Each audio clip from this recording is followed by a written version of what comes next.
সংস্কারের কথা বলে আপনারা লুকোচুরি খেলছেন জনগণের সাথে। একবার বলেন ডিসেম্বর, একবার বলেন মার্চ, একবার বলেন জুন। কেন এই লুকোচুরি খেলা? বাংলাদেশ কি বিচ্ছিন্ন হয়ে গেছিল যে গণপরিষদ দিতে হবে? গণপরিষদ তখনই দেয় যখন একটি দেশ যখন স্বাধীন হয়, স্বাধীন হওয়ার পর যে দেশে কোনো আইন থাকে না, সংবিধান থাকে না, সরকার থাকে না, তখন সেখানে একটি গণপরিষদ করে সংবিধান রচনা করা হয়, সরকার গঠন কারা করবেন সেগুলো করা হয় গণপরিষদ। আমাদের এই দেশ এই ভূখণ্ডতে পেয়েছি 1971 সালে 16 ডিসেম্বর, 9 মাস যুদ্ধ করে। তাহলে গণপরিষদের কথা কেন বলা হচ্ছে? কারা বলতে চাচ্ছে? আলিম এখানে একটা বক্তব্য রেখেছেন কোন একটি রাজনৈতিক দলকে নিয়ে। তাদের 71 সালের ভূমিকা নিয়ে প্রশ্ন আছে।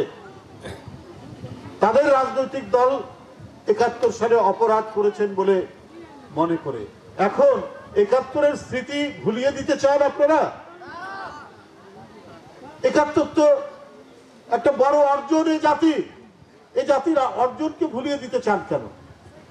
যে দ্বিতীয় স্বাধীনতার কথা বলেন, গণপরিষদের কথা বলেন, এগুলো যারা 71-এ যাদের ভূমিকা অত্যন্ত বিতর্কিত ছিল এবং যাদের রাজনৈতিক দল 71 সালে বিতর্কিত ভূমিকা, অপরাধমূলক ভূমিকা পালন করেছেন, তারা না হয় তাদের সেই স্মৃতিকে ভুলিয়ে দেওয়ার জন্য এখন এই কথা বলছে। কিন্তু আজকে যারা বৈষম্য বিরোধী ছাত্র নেতা ছিলেন, নতুন নতুন রাজনৈতিক দল যারা করছেন, তাদের মুখ থেকে এই কথা বললে আমাদের কাছে কিন্তু এক ধরনের বড় প্রশ্ন দেখা দেয়। আপনারা কার কথায় কান দিয়ে এই সমস্ত কথা বলছেন? এই সমস্ত কথা বলা ঠিক হবে না। সংস্কারের কথা বলে আপনারা লুকোচুরি খেলছেন জনগণের সাথে। একবার বলেন ডিসেম্বর, একবার বলেন মার্চ, একবার বলেন জুন। কেন এই লুকোচুরি খেলা? অন্তর্বর্তীকালীন সরকার কেন এই লুকোচুরি করছেন? একবার বললেন যে ডিসেম্বরেই হবে, আবার বলছেন মার্চ, আবার জুন, আবার ডিসেম্বর। এটা কেন? সংস্কার তো চলমান প্রক্রিয়া। সংস্কার তো করবে এর আইনি প্রক্রিয়া, এটা করবে জনগণের দ্বারা নির্বাচিত যে সংসদ, এবং যারা সরকারে আসবে তারা সংস্কারকে আইনীকরণ করবে। আপনারা সংস্কারের একটা প্রস্তাব দিতে পারেন।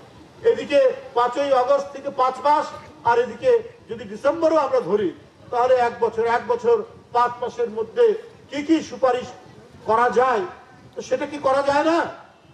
সেটা তো নিশ্চয়ই করা যায়। তারপরে বিচারের কথা বলছেন। আওয়ামী লীগের যারা দোষর, যারা অন্যায় অপরাধ করেছে, যারা শিশু মাসুম বাচ্চাকে যারা হত্যা করেছে, যারা মুগ্ধকে হত্যা করেছে, যারা রংপুরের আবু সাইদকে হত্যা করেছে, যারা আহনাফকে হত্যা করেছে, এই হত্যাকারীদের বিচার কতদিন লাগবে?